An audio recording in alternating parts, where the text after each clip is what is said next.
Friends, हम पढ़ रहे थे chapter the making of global world. हम आ चुके थे India and the great depression पे। हमने पढ़ा था ग्रेट डिप्रेशन के बारे में। ग्रेट डिप्रेशन जो कि शुरू हुआ था 1929 में और कब तक चला था, 1930s तक चला था। आपने पढ़ा था कि किस प्रकार से ग्रेट डिप्रेशन में क्या होता है, लोग अनएम्प्लॉयड हो जाते हैं, इंडस्ट्रीज बंद हो जाती है और किस प्रकार से एग्रीकल्चर के ओवर प्रोडक्शन की वजह से प्राइसेस हैं वो एग्रीकल्चर गुड्स के गिर जाते हैं, इनकी फसलों के प्राइस हैं वो गिर जाते हैं।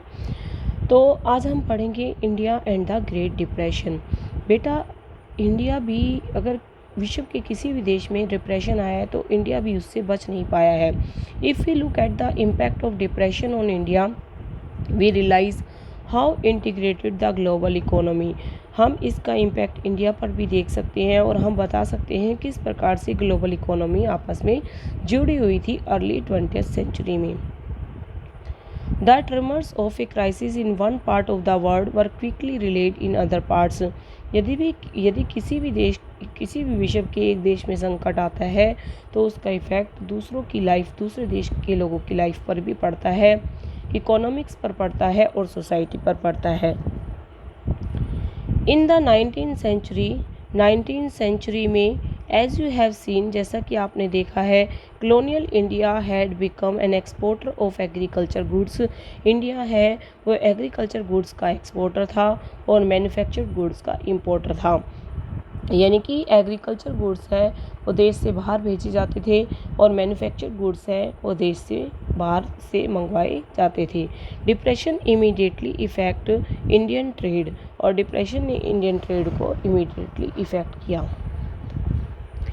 इंडियाज़ की एक्सपोर्ट एंड इंपोर्ट हैं वो हाफ हो गए 1928 से 1934 के बीच में। एज इंटरनेशनल प्राइस क्रश्ड, जैसे ही इंटरनेशनल प्राइस है वो गिरने लग गए, price in India also plunged, यानी कि गिरने लग गए। बिटवीन 1928-1934 प्राइस कितने डाउन हो गए, 50%। पीजेंट्स और फार्मर्स बहुत ज़्यादा प्रभावित हुए बजाय अर्बन ड्वेलर्स के, यानी कि शहरी क्षेत्रों में रहने वाले लोगों के कंपैरिजन में। एग्रीकल्चर प्राइस है वो बहुत तेज़ी से गिरे। कॉलोनियल गवर्नमेंट है उसने रिफ्यूज़ कर दिया कि वो रेवेन्यू को कम नहीं करेगी। पीजेंट्स थे वो वर्ल्ड मार्केट में जो सामान को इधर से उधर भेजते थे वो सबसे ज़्यादा प्रभावित हुए। जैसे हम एक केस ले रहे हैं जूट प्रोड्यूसर और बंगाल का। ये क्या करते थे, रॉ जूट को प्रोड्यूस करते थे और एक्सपोर्ट करते थे। एक्सपोर्ट मतलब दूसरे देशों में, ताकि गनी बैग्स बनाने में जूट का प्रयोग किया जा सके। But an gunny export collapsed, जैसे ही गनी के एक्सपोर्ट है वो कम हो गए, प्राइस है रॉ जूट के वो क्या हो गए, क्रश्ड मोर देन 60%। पीजेंट्स हैं जिन्होंने सोचा था कि भी फ्यूचर में वो बेटर है, इनकम अर्न कर सकते हैं, इससे उनको बहुत ज़्यादा नुकसान हो गया और वो डेप्ट में चले गए, क्योंकि बेटा उन्होंने उधार लेकर क्या किया था, इस जूट को प्रोड्यूस किया था ताकि फ्यूचर में वो प्रॉफिट कमा सके। Across India peasants indebtedness increased, मतलब पूरे इंडिया में जो पीजेंट्स हैं वो डेप्ट में चले गए। They used up their saving, उन्होंने अपनी सेविंग किए हुए पैसे यूज़ किए, अपनी लैंड को मॉर्गेज कर दिया, गिरवी रख दिया, और जो भी ज्वेलरी और प्रीशियस मेटल उनके पास था वो उन्होंने अपने खर्चों को पूरा करने में यूज़ किया। इन दिस डिप्रेशन इस डिप्रेशन ईयर्स में इंडिया है वो एक्सपोर्ट करता था प्रीशियस मेटल का, जैसे कि gold.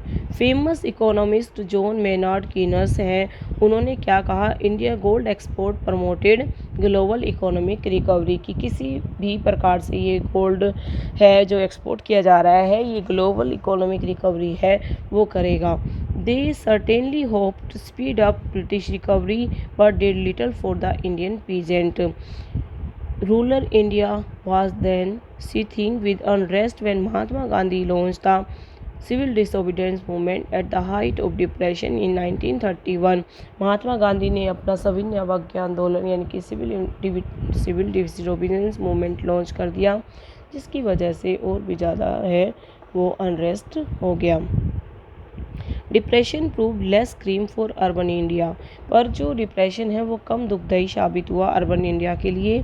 Because of falling price those with fixed income, वस्तुओं के प्राइस गिर गए थे पर जिनकी इनकम फिक्स थी, यानी कि जो सैलरी पर काम करते थे या कोई रेंट रिसीव करते थे, उनके लिए ये इतना बुरा साबित नहीं हुआ। Everything cost less. Indian industrial investment also grew as a government extended tariff protection to industry. देखिए बेटा, गवर्नमेंट ने क्या किया, जो टैरिफ है वो लगा दिए, जिससे कि वो इन्वेस्टमेंट है टैरिफ लगा देने की वजह से जो इन्वेस्टमेंट है उस पर बैरियर लग गया। और फिर आप देख रही हैं किस प्रकार से ग्रेट डिप्रेशन से इंडिया है वो भी दूर ना रह सका। आज हम नेक्स्ट टॉपिक भी पढ़ेंगे, rebuilding a world economy and the post war इरा।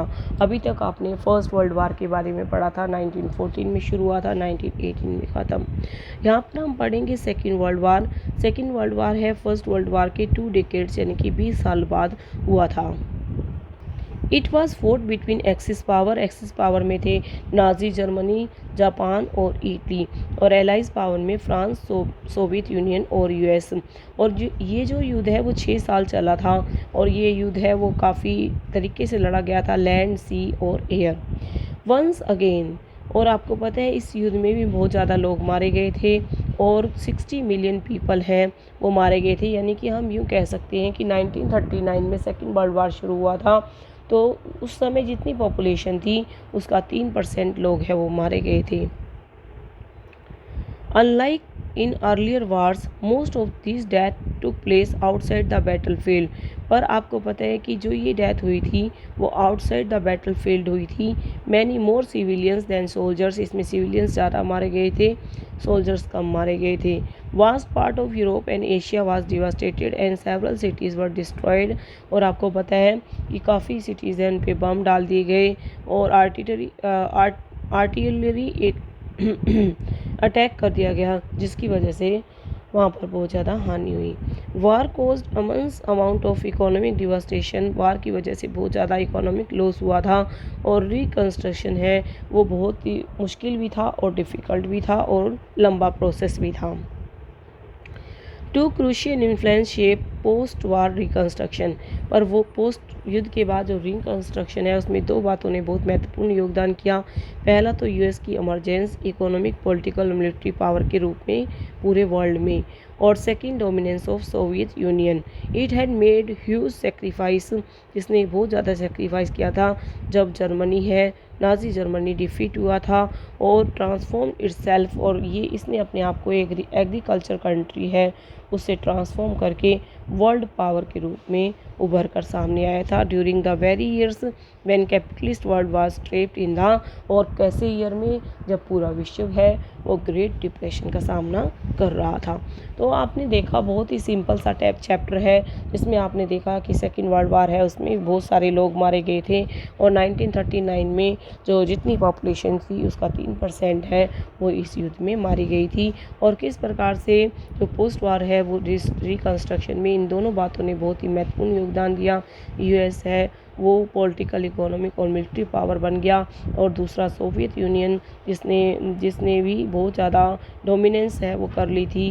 जब डिफीट हुआ था जर्मनी, नाजी जर्मनी डिफीट हुआ था, उसने अपने आप को एक बैकवर्ड एग्रीकल्चर इकोनॉमी से वर्ल्ड पावर में कन्वर्ट कर लिया, और किस प्रकार से ग्रेट डिप्रेशन के समय ये सब हुआ। अपने अगले वीडियो में हम पढ़ेंगे post war settlement and the Britain would institution. Thank you so much.